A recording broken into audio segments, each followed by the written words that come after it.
Old vintage brooches, gaudy rhinestone diamonds, cats, and little animal personality pins. When I think of brooches, I think of grandmas in churches, the padded shoulders they wear in those colorful suits. These are the women who yell, "Can I get an amen?" and well.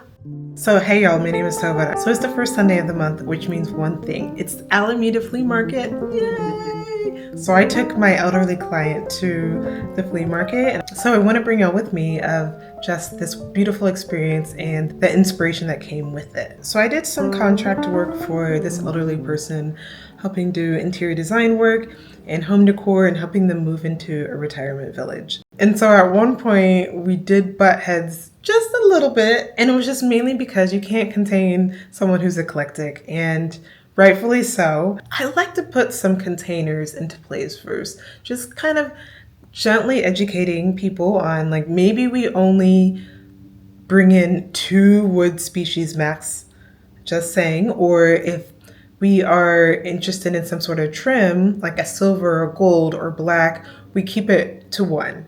That's really hard to do with an elderly person who's like collected things over the years, or maybe who has a style that means there's going to be 5 or 6 different wood species involved in it. So yeah, she's going to buy what she's going to buy. And if it helps tell this story and bring this nostalgic feel for her of a place that feels like home, I want her to have it. So I took her to the flea market. Imagine this, it's actually the largest antique flea market in all of California. And I wanted to just like allow her to explore freely and just go wild and be who she wants to be and find the pieces that she needs to fill in some of those home decor items at her new place.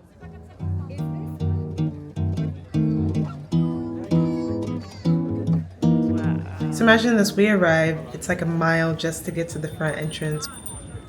We're exploring, we're looking through some of the aisles. So I kind of realized as we're looking, we actually have similar styles and we have more in common than I thought. And what it actually was, we also both lingered on the same oil paintings and even just serene coastal backgrounds and shorelines. We both loved the delicate watercolor paintings, Art Deco light shades, anything that told a story and anything that brought us back to our past in some nostalgic way. We both actually bought vintage lamps with glass tops. I would probably change out this thing. Like you could, we actually lost time and we were there for 5 hours. We talked to sellers and we just enjoyed learning about the stories of these different pieces and how they came to be collected. Okay. I kept on actually wondering at one point, how do people part ways with their belongings? How do objects leave one home and then enter another? Are they actually missed? Or do they slowly become ready to be released? And do we miss it? I personally love seeing the handmade ceramics and dishware and what was popular in each decade. The plastic colored pops of the 90s dinner plates to the chocolate browns of the 80s. Raku fire pieces always seemed to look antique, no matter if it was new or old, and mismatched porcelain tea sets that somehow felt very intentional.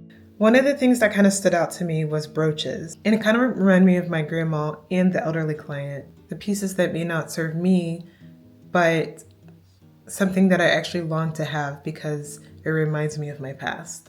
And maybe it's just something that holds positive memories. And so I have a few ideas. I want to actually create some brooches, but from ceramics. And I want to make it all of the things. I want to make it gaudy. I want to make it whimsical, but I still want it to be very much me. And I fully intend to pin this on my clothes. I would love to just overpack that jacket on one side only with these pins. Okay, this is what I got. I like the sweater.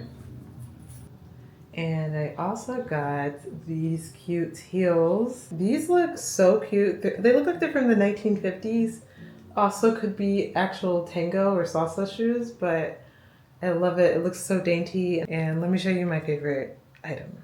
Ta-da! This cute lamp. Ignore everything in the background, but look at this. Ah, this is so cute. I feel like this is gonna make me actually want to sit here and hand build more in this area. This vintage lamp has milk glass is what I've learned, which is really nice. I've seen this as of lately, but it's been made out of plastic. And the detailing is really beautiful, very ornamental, and I'm obsessed with these types of shades. I do want to change out this shade. This was an apartment beforehand. I do know the last tenant updated it, and I saw downstairs the original shade, and it's a very ugly sconce. But I do feel like I want to add a very nice glass fixture up here hanging down, similar to this shade, but in like a beautiful pale pink, and it would make this room feel feminine. I don't know, I love it. I think it's very beautiful, and it brings out the different colors in this space really nicely.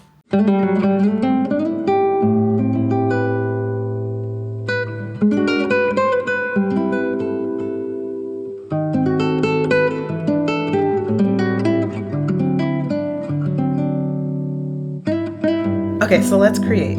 So first I'm leaning into spring and thinking about flowers, lilies especially, because I know that was my mommy's favorite flower. And the colors I'm thinking would be pastels, yellows, whites, light blues, and even maybe a third luster gold firing.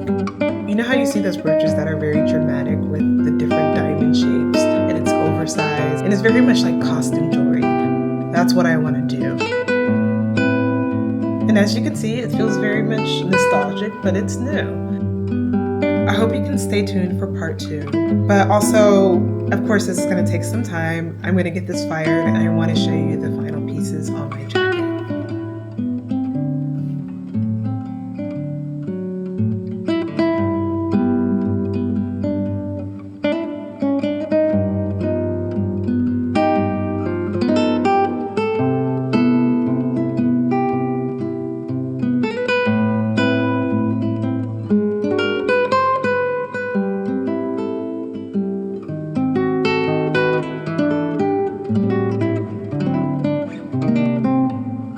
All right, so thanks for watching, and see you soon.